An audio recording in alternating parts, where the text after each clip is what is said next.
Company থেকে advance নিয়ে ওখানে প্রায় লাখখানেক টাকা আমার উধার নেওয়া হয়েছে।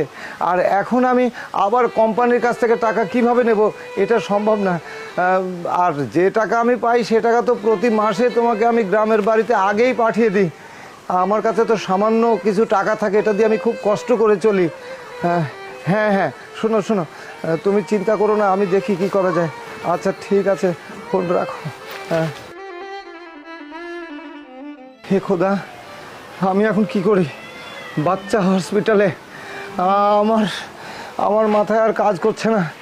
আমি কোম্পানিকেও টাকা দিতে পারতেছি না আগের টাকা। এখন আমি এই মুহূর্তে 2 লক্ষ টাকা আমি কোথা থেকে জোগাড় করব? আমার কাজ কাম কোনো কিছু ভালো লাগতেছে না। খোদা, আমি কি করি? ও বুঝতে পারছিস?